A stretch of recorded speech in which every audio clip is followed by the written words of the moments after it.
اس کو ریپلیس کیا جا سکتا ہے. اسٹیرائڈز کی کمی ہے تو اسٹیرائڈز کی ٹیبلٹس دی جا سکتی ہے. اگر یہ گلوٹن کا مسئلہ ہے تو گلوٹن کنٹیننگ ڈائٹس کو بند کیا جا سکتا ہے. سو یہ تینوں بیماریاں قابل علاج ہیں. اوور آل میرا میسج ان بیماریوں کے علاوہ ٹائپ 1 کے لیے یہ ہے کہ وہ مثبت سوچ کے ساتھ آگے بڑھے. بیماری ہو گئی ہے اس کو ایکسیپٹ کریں, اس کو ٹریٹ کرنے کی کوشش کریں, اس کے ساتھ جو کوموربڈ النیسز ہیں ان کو ڈھونڈیں, ان کو تلاش کریں, لوگوں کے لیے رول ماڈل بنیں. آپ ٹائپ 1 ڈائبیٹک کوئی آپ مزدور نہیں ہے, کوئی مزدوری نہیں ہے, یہ آپ لوگوں کے لیے رول ماڈل بنیں. آپ جتنا اپنے اوپر فوکس کریں گے, اپنے انٹرنل جو اپنے سسٹم کے اوپر کام کریں گے, اپنے آپ کو موٹیویٹ کریں گے, اپنے آپ کو ہیلدی لائف سٹائل کی طرف جو ہے موٹیویٹ کریں گے, آپ بہت بہتر محسوس کریں گے. کیونکہ ڈائبٹیز جو ہے وہ ایک لائف سٹائل چینج It کا is a دوسرا lifestyle نام ہے. change, ہاں. ٹھیک ہے ڈاکٹر صاحب, ہمارا آخری جو سوال ہے اس پروگرام کا وہ بھی بہت امپورٹنٹ ہے اپنی جگہ پہ. جو ڈائبٹیز کے پیشنٹس ہیں وہ یہ جاننا چاہتے ہیں کہ دنیا میں یا پاکستان میں کسی بھی جگہ پہ کوئی ایسا انسٹیٹیوشن یا ایسی کوئی تنظیم ہے یا نہیں جو کہ ڈائبیٹکس کو ویدر ٹائپ 1 ہیں یا ٹائپ 2 ہیں ان کو انسولین پرووائڈ کر کے ان کی مدد فراہم ان کو کر سکتی ہیں. ہے کوئی مینشن کر دیجیے. میں بالکل مینشن کرنا چاہوں گا کہ بہت سارے ایشوز یہ آتے ہیں کہ بچوں کو انسولین کے ایشوز ہوتے ہیں, انسولین کو پرووائڈ نہیں ہو رہی ہوتی, ان کے ماں باپ افورڈ نہیں کرتے, اور پھر ان کو پیروں فقیروں اور الٹرنیٹ جگہوں پہ لے جا سکتے ہیں. میں لفظوں میں احتیاط کا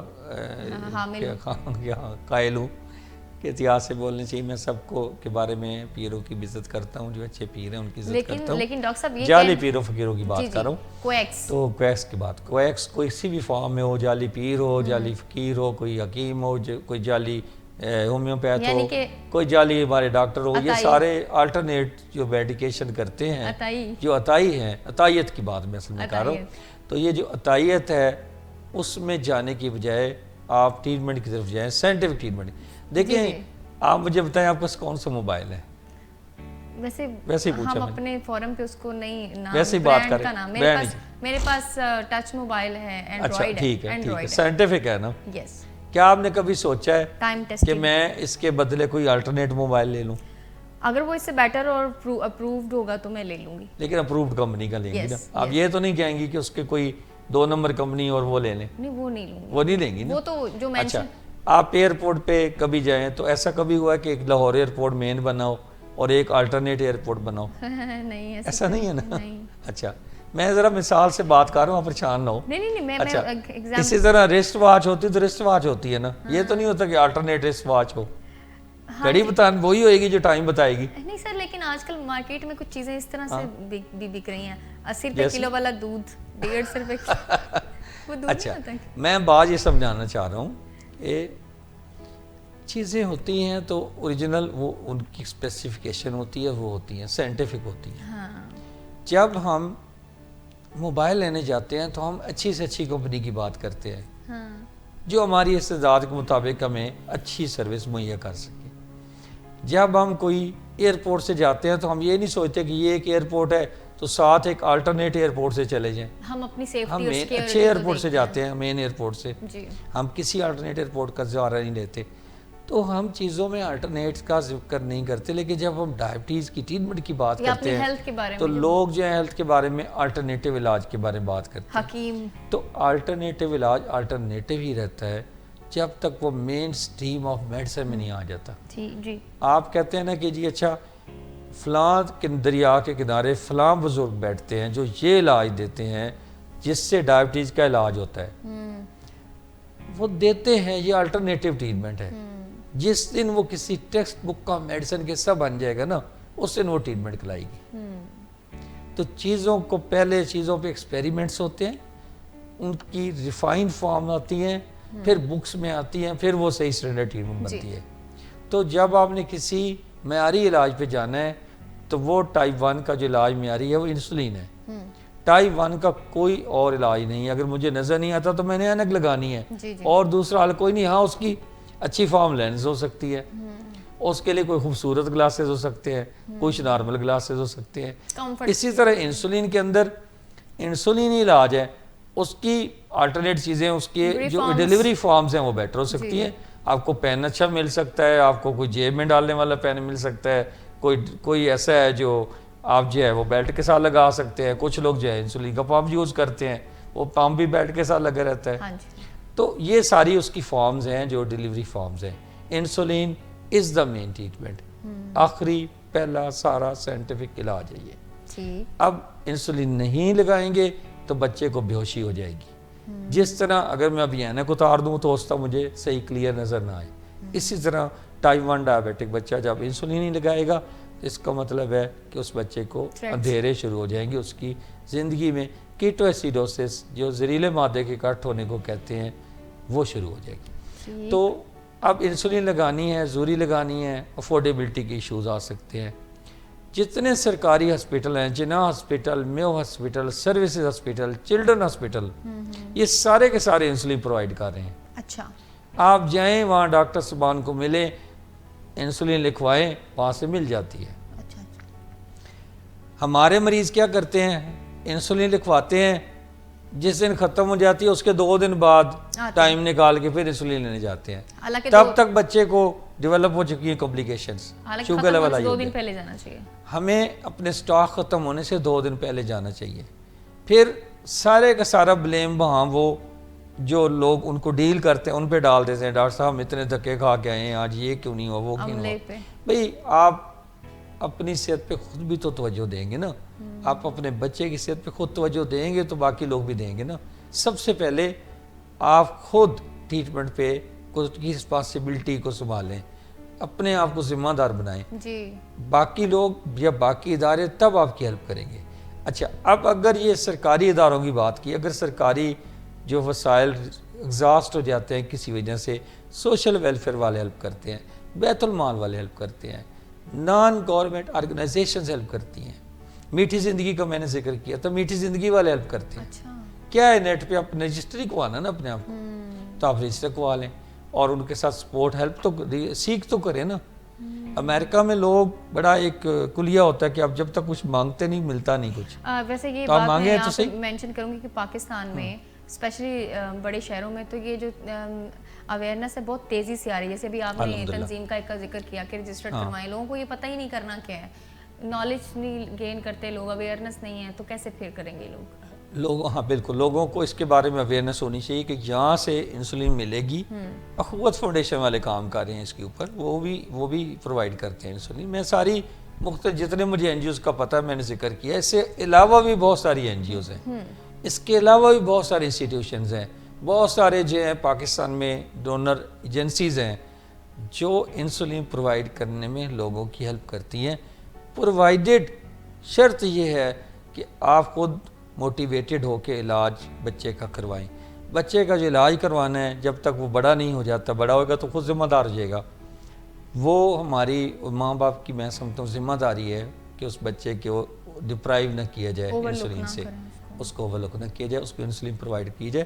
اور اس میں ساری سرکاری اور غیر سرکاری ایجنسیز ہیلپ کرتی ہیں. اور میں یہاں پہ اس فورم سے مطلب ان کا بھی شکر گزار ہوں اور ان کے لیے دعا کرتا ہوں کہ اللہ تعالیٰ ان کو یہ کرتے رہنے کی توفیق عطا فرمائے, اور باقی لوگوں کو بھی ہدایت دے کہ وہ مزید اس میں کنٹریبیوٹ کریں. ٹھیک ہے, تھینک یو سو مچ. اور ڈائبیٹک انسٹیٹیوٹ کا ذکر کرنا میں بھول گیا ہوں, ابھی شروع میں نے اپنے ادارے کا ذکر نہیں کیا. 1996 سے لے کے اب تک یہ ادارہ مسلسل جو آگاہی مہم ہے اس میں کام کرتا آ رہا ہے.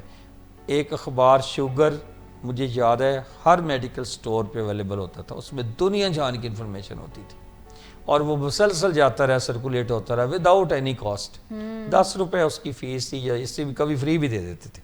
تو یہ تھا کہ اب ہم نے میڈیکل سٹورز کو یہ کہا ہوتا کہ فری بھی دے سکتے ہیں, کوئی ایشو نہیں ہے, اعزازی کاپیاں دے سکتے ہیں, بس پڑھیں صحیح لوگ ڈائبٹیز کے بارے میں فائدہ حاصل کریں. تو اب جو ہے جب لوگ, پھر ہم نے سیشن شروع کیے یہاں پہ لوگوں کو 1-to-1 سیشن شروع کیے, ٹائپ 1 کے الگ, ٹائپ 2 کے الگ. پھر اس کے بعد اب جب یہ چینج آ گئی ہے اور اب زیادہ تر فیس بک پہ لوگ سننا چاہتے ہیں, لوگ چاہتے ہیں کہ موبائل پہ اینڈرائڈ پہ اپنا دیکھ لیں سارا کچھ, تو اب ہم فیس بک پہ کنٹینیوس آپ دیکھ رہی ہیں 24 آور میں نے دیکھا ہماری ویب سائٹ سے کچھ نہ کچھ میسیج ڈائبٹیز کے لیے جنریٹ ہو رہا ہوتا ہے. اور ایک دفعہ نہیں, ایک ہفتے میں پتہ نہیں کتنی دفعہ, ایک 24 آور میں بہت دفعہ. تو اس لیے یہ کہ آپ بس آگاہی حاصل کرنے والے بنیں, اللہ تعالیٰ اس میں ہیلپ کرنے والا ہے. جی جی تھینک یو بہت سو شکریہ مچ. ڈاکٹر صاحب، آپ نے بہت ہی خوبصورت بات چیت کی. ناظرین، بات چیت آپ نے سنی، ٹائپ 1 ڈائبٹیز کے بارے میں ہم لوگ بات چیت کر رہے تھے اور ان تمام تنظیموں کا ذکر بھی کیا ہے ڈاکٹر صاحب نے جہاں سے ڈائبٹیز ٹائپ 1 کے اگینسٹ جو انسولین کا استعمال ہے وہ آسانی سے جو ہے اویلیبل کیا جا سکتا ہے. اگلے ہفتے ایک نئے ٹاپک کے ساتھ آپ کی خدمت میں دوبارہ سے حاضر ہوں گے. تب تک کے لیے اپنا خیال رکھیے. اللہ حافظ.